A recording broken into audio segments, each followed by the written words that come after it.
Welcome back to this special live transmission at Pakistan TV, which you are watching regarding as to the major proceedings. Quite a happening day at the 80th session of the United Nations General Assembly, the fourth day.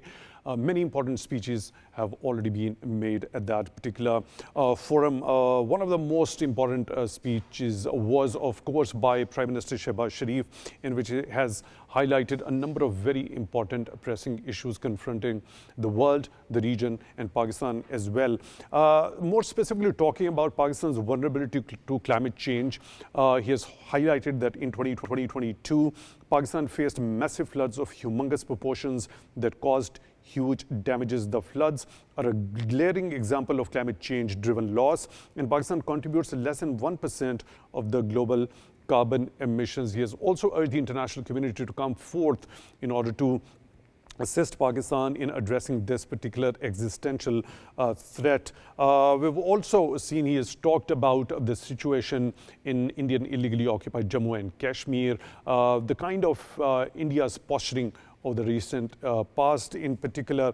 Also, he has highlighted the plight and the suffering of the innocent people, most particularly in Gaza. We've also seen that happening at the United Nations General Assembly today, when Israeli Prime Minister Benjamin Netanyahu was about to take the podium. Dozens of countries' leaders made a walk out.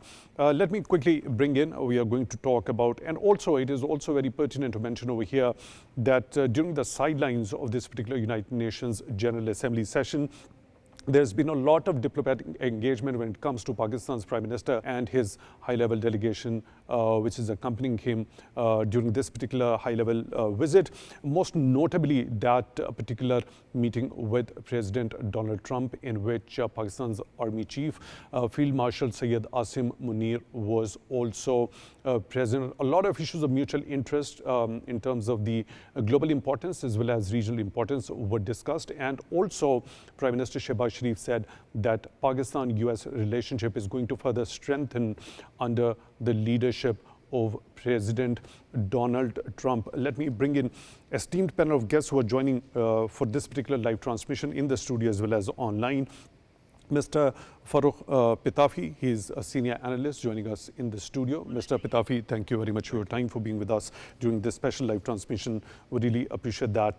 As soon as the participants online join us, we'll be introducing them as well. Mr. Pitafi, let's begin with this particular highlight by Prime Minister regarding us to Pakistan's vulnerability regarding climate change. How bigger do you think it's the responsibility of the international community when it comes to Pakistan's vulnerability being the least emitter of the carbon emissions globally, yet bearing the brunt of what the wrongdoing as per the United Nations Secretary General of the Developed Nations is? Thank you very much, Tami Saab. I think that when it comes to the speech, it was very critical. I think that this time we saw magic happening on the UN stage. Usually we have this ritual of Pakistani Prime Minister actually going to the UN, delivers a speech, meets a couple of people over there, and then they come back. But this time was trailblazing, and we saw the kind of impact that had.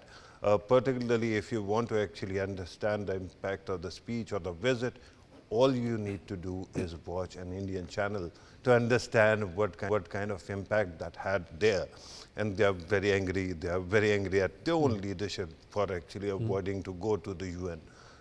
But regarding the important point that you pointed out, Pakistan in the short period of 3 years has twice been inundated. And in 2022, Pakistan saw, 1/3 of Pakistan's territory underwater. This time, the most settled areas of the country actually came underwater. So responsibilities, of course, huge, immense, and the world also needs to understand what is happening to Pakistan. Remember that you talk about carbon emissions, and they are important, but if you have seen President Trump's speech, there he actually questioned carbon emissions, and that becomes an interesting aspect because there are experts like Bjorn Lomborg who wrote back in 25 years ago, wrote a book called Skeptical Environmentalist, and he actually challenged the premise. But regardless of that, other way around, if you look at the responsibility of upper riparian, like India, which actually practically sank, a major part of Pakistan because it did not want to conform to IWT, and Prime Minister actually escalated that point at the UN stage as well. And then Pakistan actually inherited a post-colonial state, and there are whatever limitations are there, they are also inbuilt in the way the state was left behind by the British. So there is a responsibility of the world to actually pay heed to whatever is happening in Pakistan and work with us, especially when it comes to the bully on our east, that is India, which unilaterally thinks that it can scuttle something that has stood the test of time, like Indus Waters Treaty. So I think that there has to be accountability and there has to be support for Pakistan. The Prime Minister actually recently spoke when he was talking about climate action. He said that we don't need loans, just honor your pledges that you made at Geneva, and that is a precise point. There are very important points that you've highlighted. That was exactly the point after when Prime Minister highlights this vulnerability of Pakistan toward climate change. India putting Indus Water Treaty in abeyance in contravention to international law, the international established norms as well. Let me quote what he had exactly to say.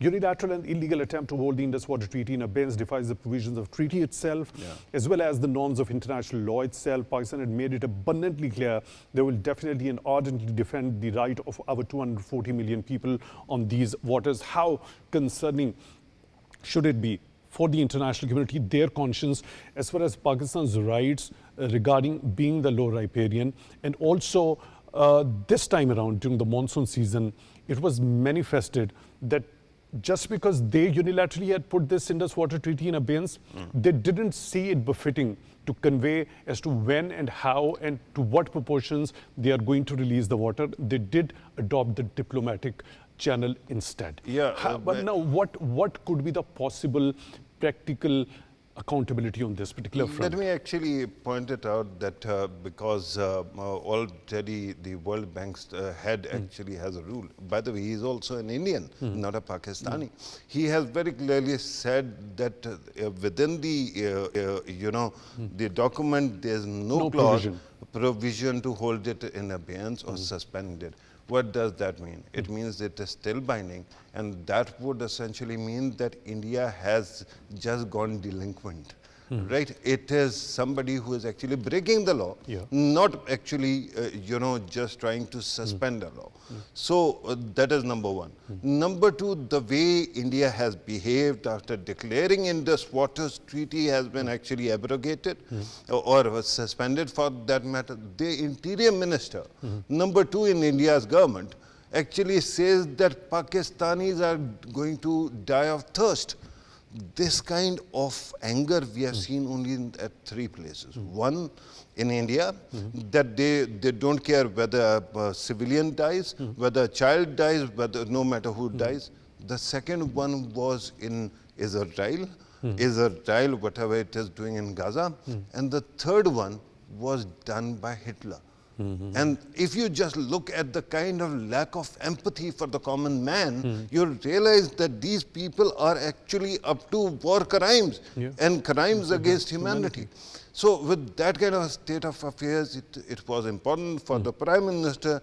By the way, he did a marvelous job of first contextualizing India-Pakistan hostility through what has happened recently. He pointed out that I had told you that if India is going to mount a campaign, we are going to give them befitting response.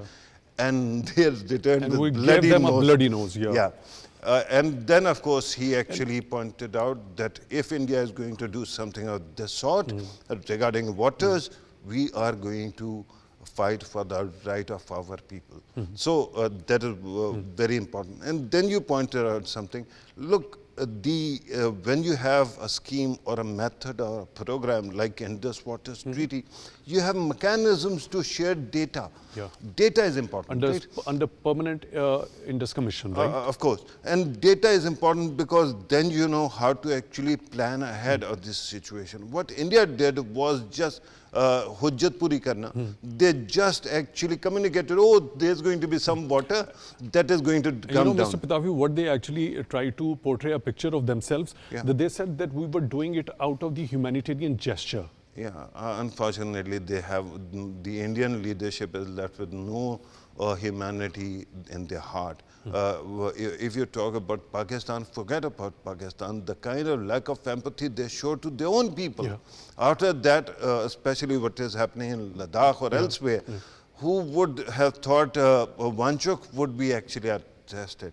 So with that state of affairs, that kind of mindset in India, it was important to underscore deterrence. And also then, of course, the Prime Minister also said, we are open to talks, comprehensive talks with India if India so wishes. Unfortunately, I Who is don't going think... to push India to, or impress upon them, to be open to dialogue and diplomacy and try to resolve all the things through dialogue and diplomacy? Is there any force in the world? We have seen those mediation efforts on the part of President Donald Trump as well, during most particularly when it happened to be the revocation of Article 370.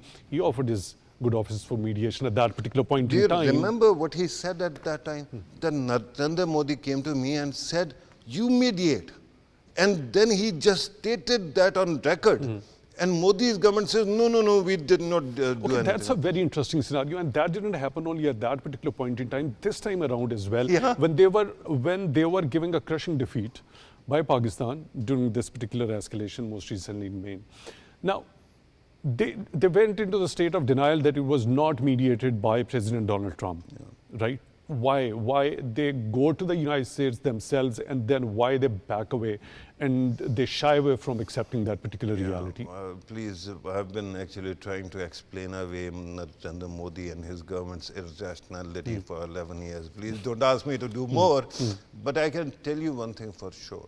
The way they have actually behaved, by the way, if you remember back in May, before they actually went for this kind of misadventure, I was repeatedly saying that the cost of what you do and you take your misadventure will be higher than lack of doing anything. And I kept on repeating that, and every time Indians actually asked me, I said, look at our forced posture. And they did not listen. Now who is isolated?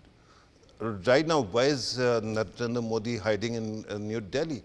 Because he thinks that even if he goes to Washington, D.C., even if he meets Donald Trump, what if Donald Trump actually says something which he actually becomes a liability for Narendra Modi? That is a problem, right? On one side, you have leaders, these leaders who have people's support, who are, very vocal about their concerns, like President Trump. And I consider him a great man because he has so far done a lot. Although America's media, which seems to be compromised, keeps on creating a very negative environment or image. But the fact is that if you look at the actions of the US president, he is doing everything for the betterment of his own people, his own country. But can you say the same thing with India? India seems to say that right now, whatever censorship we impose on our people, our media, tomorrow you have to actually also, comply with that. Who is going to accept it? Now, after trying to censor Pakistan, you're asking, you're trying to censor America's president. Will that work? No, it won't. Right. We are joined by another participant through the video link. Anas Malik is a journalist joining us all the way from New York. Anas, thank you very much for taking time out. I want you to just give us a glimpse of what exactly happened today there at the United Nations headquarters. We saw a very emphatic and a powerful speech by Prime Minister Shehbaz Sharif. I'll come to that particular point, but I just want you to give us an understanding. What was the sentiment generally overall when dozens of world leaders took a walk out just before Israeli Prime Minister Benjamin Netanyahu went onto the podium? Well, the sentiment was it was fight.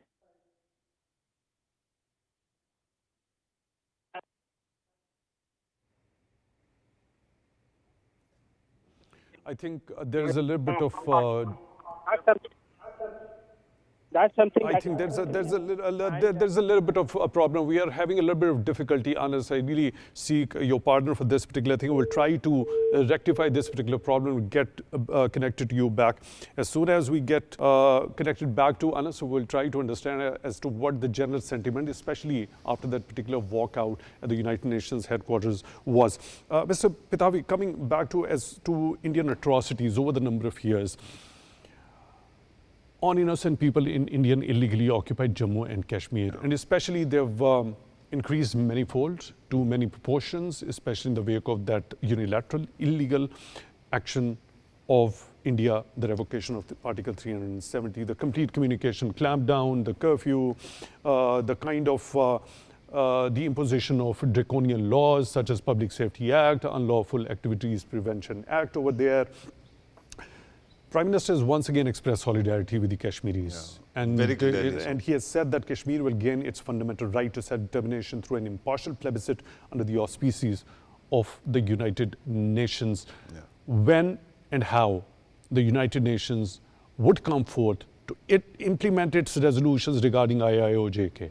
Yeah, the problem with the UN's capacity to help out in this context is simple. The problem is that the UN cannot actually mediate between two countries which don't want to actually comply with its orders. So although it was India that took the matter of Kashmir to the UN in first place, UNSC, and it pledged this plebiscite, but what they have done is they have tried to change history. Now, if you listen to Narendra Modi, every 5 minutes he ends up blaming, India's founder, Nehru, PM Nehru, for everything, right? So it is one of his crimes that he committed to something like that. But just let me remind you, even before the revocation of Article 370, what India was doing, as soon as Narendra Modi's government came, if you remember, BBC did an incredible job of actually chronicling all those horrible events where they used pellet guns to blind children. Right? Horrible pictures. And that is not all. Then you must have seen that horrible picture also where a child has been used as a human shield? No, that was another. A child, by the way, that Major Gagoi was promoted. He was celebrated. He was given commendation, the guy who actually used a bystander, a peaceful voter as human shield. But I was talking about that picture where a child is sitting atop the dead body of his grandfather, who was just killed by Indian authorities. An old man, you can call him a terrorist. I mean, the way these people actually behave, according to them, if you are a Muslim, then you are automatically a terrorist. And that means your children can be killed. This is what is happening in Israel, Israel doing to Gaza. This is exactly what has been happening in Kashmir. So despite all that, had the pictures come from elsewhere, there would have been some kind of moral outcry. But India used, all the diplomatic power, all the economic influence to silence the world media. And that's why I say every time that Indian media reports, international media reports on something in the region, you cannot trust it because, do we have a guest? Yeah, please finish your thought, and then I'll move. Indian media automatically does horrible things, right? Or international media. For example, Reuters did something very interesting. Chinese parade was going on. Narendra Modi was not there, but Reuters made it about Narendra Modi. So if you have that kind of influence and censorship in the international media and spin also, then you think that you can get away with anything. However, despite that, they couldn't sell their false narrative this time. Within 48 hours, they had to actually go back to asking Washington for some kind of care. We are once again reconnected with Anas Malik, journalist, joining us on the phone line from New York. Anas, what was the sentiment when dozens of countries' leaders had a walkout before Israeli Prime Minister Benjamin Netanyahu took the podium at the UNGA today? Well, it was a very unified sentiment. It was a unified message of unity. It was a message that the Muslim world stands together, and it was a message that they call out on a war criminal, on a genocidal criminal. The fact that Netanyahu's regime has been accused not once but twice, and more than just twice, on accounts of genocide. It goes on to speak volumes. The fact that they have been accused and by the International Court of Justice, and the fact that they are the fact that they're involved in ethnic cleansing, which, as per the convention itself, is classified as genocide or as acts of genocide. The fact that is, and Muslim world leaders, Muslim countries rather, also included Pakistan, took this initiative of walking out. It was quite commendable. It was a sight to be seen because primarily there was no one, literally no one inside. It was like Benjamin Netanyahu was addressing NP chairs in all practicality. So it was quite of a sight that was there, and it was a show of Muslim unity and solidarity with the people of Gaza. Jawad? Right, Anas. Now, when we specifically talk about the side engagements during this particular high-level debate and this particular session of the United Nations General Assembly, most notably when we talk about that particular meeting between Prime Minister Shehbaz Sharif and US President Donald Trump. Now, a lot of things in that particular meeting have been discussed. Of course, we have seen pictures coming out of that particular meeting. Pakistan's Army Chief was, of course, present during that particular meeting. By looking at that particular meeting and also the recent high-level engagements between Pakistan and the United States of America, what do we understand that where does this particular bilateral relationship between the two at this particular point in time stand? Well, this is a clear indicator that the bilateral relationship is at an upward trajectory. The fact that the meeting took place after 5 years break. I was in New York on the 23rd of September 2019 when then Pakistani Prime Minister had met the then U.S. President, who was also coincidentally the same U.S. President, Donald Trump. And then I was also in Washington, D.C., when on the 22nd of July, the then Pakistani Prime Minister had held his bilateral meeting as well with also the then U.S. President, Donald Trump. And then I was also in Davos. That was the last bilateral meeting between any Pakistani Prime Minister and the U.S. side, and that was in January 2020. So 6 years, it took almost 6.5 years, it took them for a Pakistani Prime Minister to be invited to the White House. And, it's not too little too late. And it goes on to signal re-engagement on the part of Pakistan and U.S. So then 5.5 years to reconvene for a bilateral meeting, 6 years to convene, or over 6 years to be invited to the White House. So it goes on to show the upward trajectory of relations going forward. Jawad? Right, Anas Malik, journalist, joining us from New York. Thank you very much for being with us during this special live transmission. Really appreciate that. Mr. Patavi, this warming up of relationship between Pakistan and the US, we saw a very important meeting that lasted over an hour and 20 minutes. A lot of things have been discussed in that particular meeting. Not only this, we have also seen a number of high-level engagements in the recent past, and most notably when we talk about President Donald Trump taking office during his second term as the President of the United States of America. Your general understanding overall, then I'll come back to you for the specific points. Right. Before that, will you allow me to actually very quickly comment on what Netanyahu actually faced there? Please because, go ahead. by the way, I think that I was astounded that there were countries of people who did not walk out of that room. It was like your rapist actually coming to your hospital cell to check you up when you are just lying there, right? Because of his abuse. Or similarly, murderer of your child actually coming to the funeral of your child and being sent to stage there. A person who actually breaks international law and who actually tries to normalize hate and crime in this fashion, that person being given a podium at the UN stage was really a mockery of the international system. So I'm really happy that there were people who walked out. There were conscientious people, there are signs of hope, and they are going to be there. I hope that that circle grows and there is an accountability of every criminal who has perpetuated similar kind of war crimes. Now, speaking about President Trump and Pakistan, one thing that you have to appreciate about that man, I'm talking about the US president, that he is quintessential, Trump. He's always doing what he likes to do. For example, while he was actually, meeting with Pakistani leadership, did you notice his lapel where he was wearing a pin of an F-22?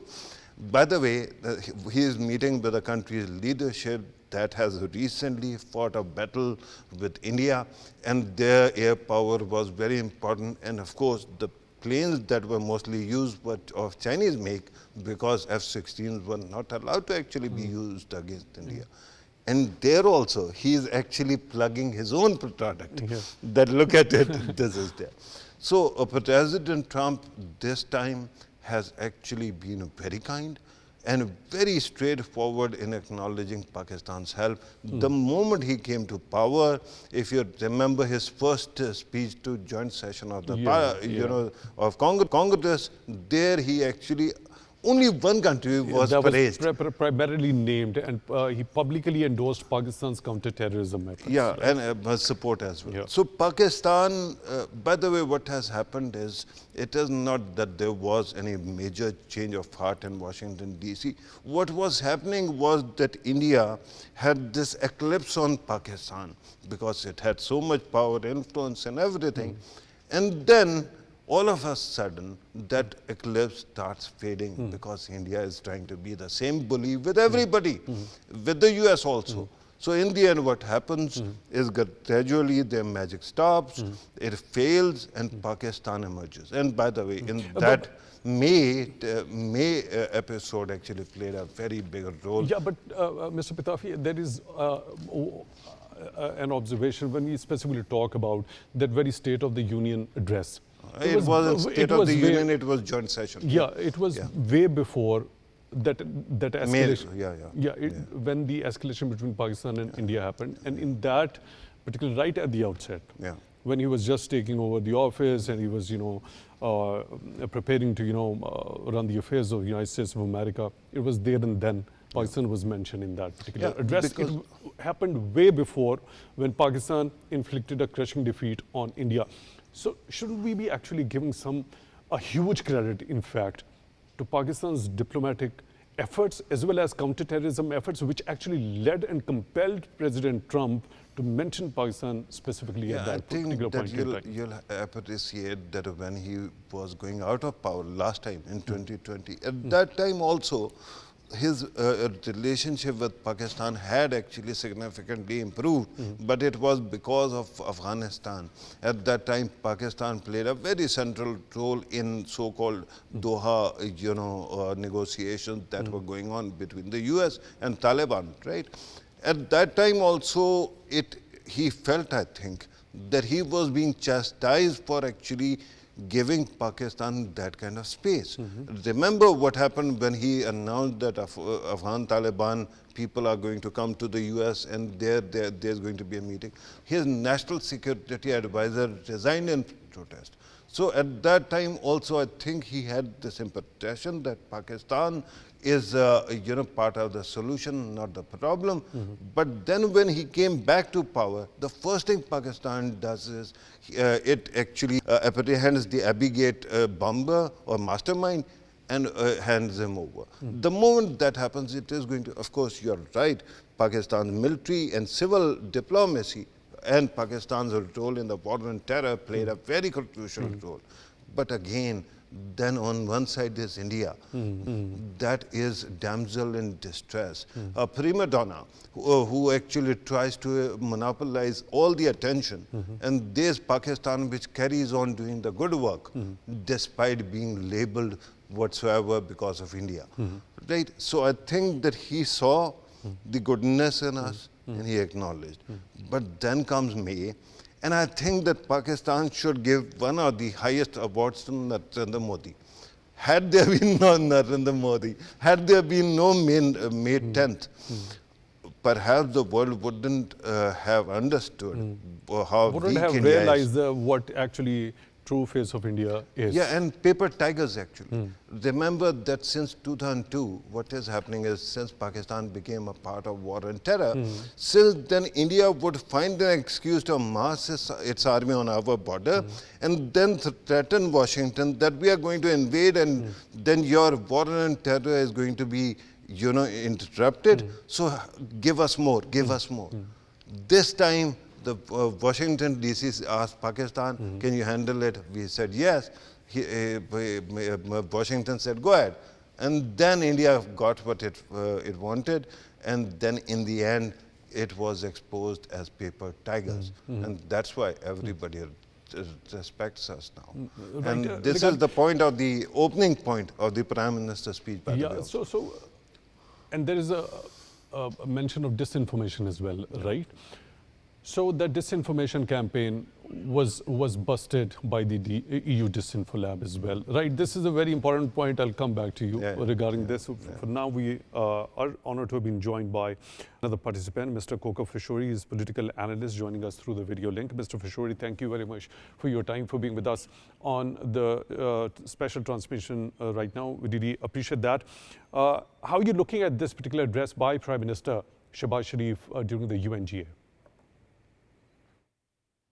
Yeah, thank you so much. It's a quintessential speech that any politician or any leader from Pakistan would make at the UN. Of course, nothing less than that would have been expected because all the salient features of Pakistan's foreign policy and its traditional stated positions over the years were brought up by Prime Minister Shehbaz Sharif. Of course, the issue of India-Pakistan war had to be at the center of everything else, but then he also raised the issue of Palestine, climate change, Islamophobia, and of course, he once again praised President Trump for his efforts in establishing peace between the two nuclear powers. So all in all, it was a speech that you would have expected from him. Nothing short of it would have been expected. And in such a charged political environment, both domestically and internationally, anything short of that would have been disappointing. But I can say it with confidence that his speech lived up to the expectations. Right, Mr. Fishori, when it comes to the recent high-level engagements between Pakistan and the United States of America, they were very talked about meeting between Prime Minister Shehbaz Sharif and President Donald Trump. Now, a number of issues as far as of global importance as well as regional importance. We have also seen after President Donald Trump hosted Pakistan's Army Chief, Field Marshal Syed Asim Munir at the Oval Office most recently. He said that he was honored to have met him, and also he had mentioned that the US is going to help Pakistan explore the huge oil potential. Perhaps one day Pakistan is going to sell that oil to India. Now, when it comes to the situation, most particularly in Afghanistan, of course, a lot has been talked about when it comes to cooperation in trade and investment, exploring the oil potential in Pakistan as well, the counterterrorism efforts between the two countries. When it comes to the situation in Afghanistan, post-withdrawal of the international troops back in 2021, what could be expected from the United States of America when it comes to Pakistan dealing with the resurgence of terrorism emanating from Afghanistan soil? Pakistan's role remains critical, irrespective of the U.S. presence in Afghanistan or just its desire to retake Bagram Air Base, to take its control back. And in yesterday's meeting as well, intelligence sharing was at the center stage of the conversations that took place yesterday. Pakistan's role is critical in Afghanistan, and it's a no-brainer. Nobody has to tell anybody how important Pakistan is in the context of relations with Afghanistan, maintaining peace in Afghanistan, and also in negotiations if they were to take place on the issue of Bagram Air Base. So as far as the minerals are concerned, of course, that is also a very important issue. President Trump made no secret of that when he mentioned it with the Ukrainian president, as well as in the context of Pakistan and the potential of oil exploration. So all these issues, of course, came up during the discussion yesterday, and Pakistan's role remains critical in Afghanistan, of course, and Pakistan's significance as a potential country where the United States could build relations for oil explorations or for exploration or for minerals, you know. So I get your again, point, the Mr. role I seek your that pardon for the Pakistan can interjection play over in here. So Afghanistan. the point, the kind of importance Pakistan associates with the stability and security in Afghanistan. You also mentioned of President Donald Trump making announcements at 3 different occasions of asking the interim Afghan authorities to give the Bagram Air Base back to the United States of America. Otherwise, he has also hinted at the consequences the interim Afghan authorities would have to face. Now, he is at the same time criticized the Biden administration for the hasty and chaotic withdrawal from Afghanistan. Now, there is also an issue at hand which we see and which has manifested during the resurgence of terrorism here in Pakistan, the easy availability of the NATO caliber weapons at the hands of the terrorist groups which are operating from the Afghanistan soil. Is there any substantial thing that could be expected from the United States of America under Trump's administration to retrieve those NATO caliber weapons which have been left after post-withdrawal of the international troops in Afghanistan? Absolutely, because this is not the first time when, after the Soviet withdrawal from Afghanistan, Soviet forces withdrawal from Afghanistan, the U.S. supplied weapons became a critical issue for the United States, the retrieval of those weapons. And now we are now back to square one, and the United States always would be keen to get those back, or at least not letting them fall in the hands of terrorists or terrorist groups. Well, the devil is in the details. What kind of a role can Pakistan play in the retrieval of those weapons or ensuring that they are not falling in the wrong hands is yet to be seen. But as I said, intelligence sharing is a critical component of the relations between the two countries, and that came under discussion yesterday as well. Whether Pakistan can actually physically take part in those efforts, yet to be seen. And of course, Pakistan would be extremely, hugely reluctant to take part in any efforts which would involve Pakistan's physical presence on the ground inside Afghanistan for a number of reasons. But as far as Pakistan's intelligence sharing, Pakistan's logistical support, Pakistan's airspace, other facilities, yes, Pakistan has yet again become an important player in the region in this whole context. Right, as regard to the situation in Indian illegally occupied Jammu and Kashmir is concerned, we saw during the first term President Trump offered for mediation. The kind of irritants that we have witnessed in the recent past as far as the bilateral relationship of the US with India is concerned, do you think the US could at this particular point in time leverage that particular iteration as far as that bilateral relationship is concerned in order to impress upon India when it comes to the resolution of Indian illegally occupied Jammu and Kashmir dispute is concerned? Actually, in order to mediate between the two countries, one has to enjoy the confidence and trust of both parties.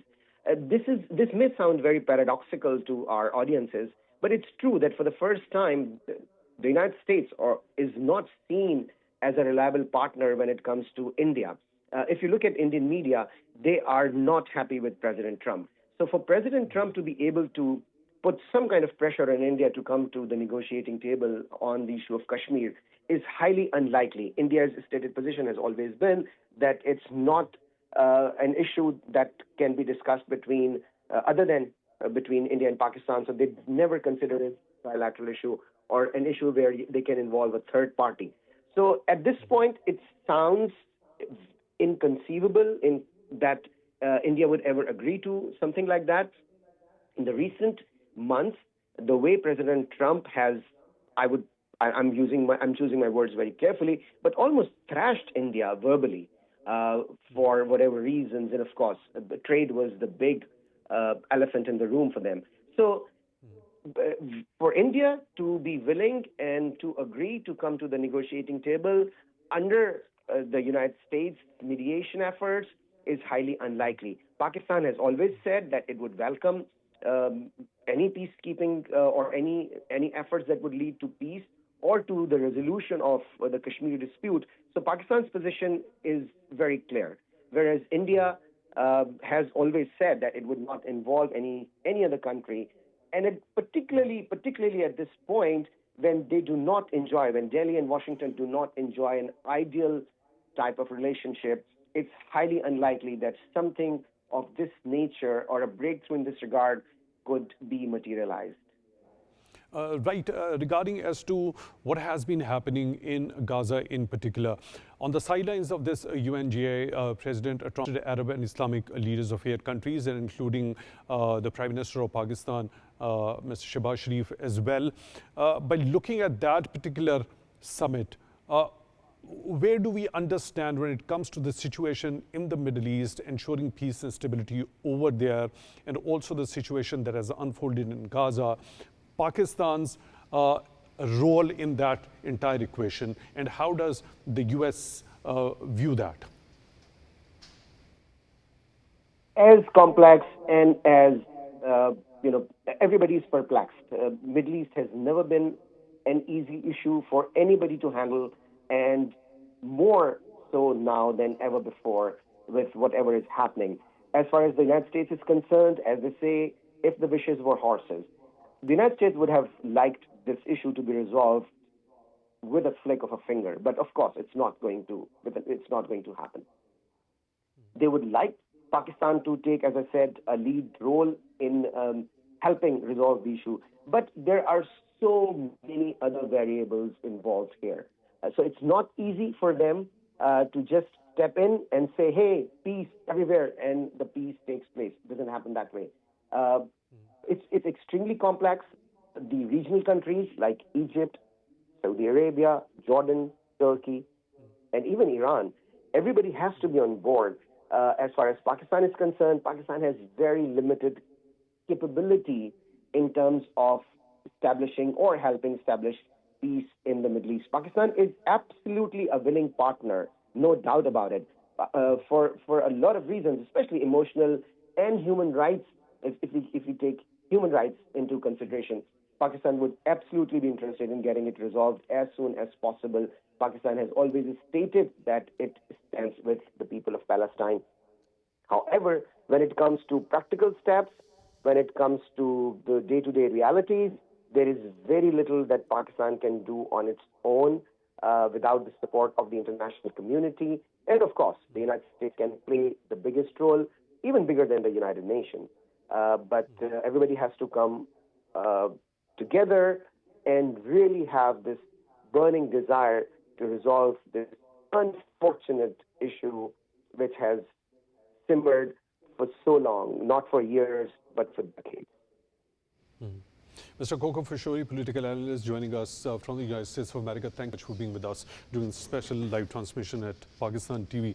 Mr. Pitafi, there are a lot of issues that require your detailed opinion, but unfortunately we're short of time. Regarding as to the situation in Afghanistan and when it comes to the retrieval, is there any sort of a possibility that those NATO caliber weapons could be retrieved, which have been so frequently used by those terrorist groups in perpetrating those heinous crimes here in Pakistan, emanating from Afghanistan? Thank you very much. That is a great question because there is hardly any answer. I tell you why. When the withdrawal was taking place, actually the negotiations were taking place at that time with the leadership of Pakistan, with other people. I had interactions. At that time, I kept on pointing out that once the withdrawal is done, given that so many great powers are sitting next to Afghanistan, right? It is practically next door neighbor to Russia, Iran, China. It will become very difficult to actually go for a reset. And we are in the same paradox. And at that time, whatever local possible, opposition was there, it was also swept away. Because of that, right now, I don't know how to actually magically do it. Like, you cannot magically force India to go for some kind of plebiscite in Kashmir, because India will have to muster up its own willpower to do something of that sort, and you'll have to convince it. Similarly, when it comes to Afghan Taliban, they have shown you that they have an infinite ability to take pain because they are there and it is the poor man on the street which is suffering and they don't care much about them. So now the problem is whether there is a kinetic solution or there can be some kind of, if you remember Northern Ireland, like disarmament campaign, but I don't think that will be very easy. So what significance do you think that particular demand by President Trump is when he asks the interim Afghan authorities to hand them back the Bagram Air Base? If anybody who should be taken serious, especially as threats, it is President Trump. Because he can, from 0 to 100, he can escalate very quickly, right? And this is the essence of what we heard about Nixon's madman doctrine, and it later on became, madman doctrine on acid under this administration. But even then, I don't see the pressure points unless you actually want to go for an invasion. Yeah, remember that he is talking about Bagram Air Base as well, but I don't think that it will be very easy unless, of course, there is another Doha dialogue process where Taliban are given this promise that they will be totally normalized and given all the access to money, then it might happen. Otherwise, I don't think Very quickly, last question. Is there any possibility of a collective understanding and an action when it comes to Pakistan and the United States of America in dealing that export of state sponsorship of terrorism, of which Pakistan has been long affected from by India? And now we have also seen that assassination attempts happening on the US soil. Yeah, and you're saying that India has a role in this, right? You're highlighting that. Of course, there are questions, big questions regarding Indian role on the American soil also, because there seems to be some kind of sponsorship of hate and extremism in America. But regarding Pakistan, I think our case is very clear. And by the way, you're right that their people, their spooks went and tried to kill an American citizen. So there has to be some kind of reaction, but remember that states, especially their deeper parts, actually keep on inhaling all this anger when somebody is doing something wrong. And then all of a sudden their patience runs out. It was the case during President Biden also. It is the same now.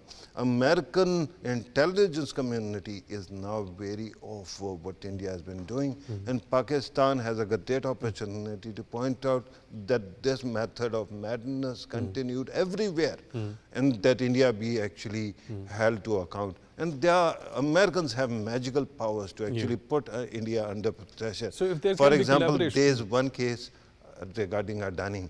If they hold him accountable, Modi is your man. So when it comes to Pakistan and US collaborating as far as situation of Afghanistan is concerned, couldn't there be any possibility when it comes to dealing with this state sponsorship of terrorism by India on the foreign soils is concerned? I'll come back to this particular point, but we'll have to take a quick break over here, and this particular transmission is going to continue. For that, stay tuned.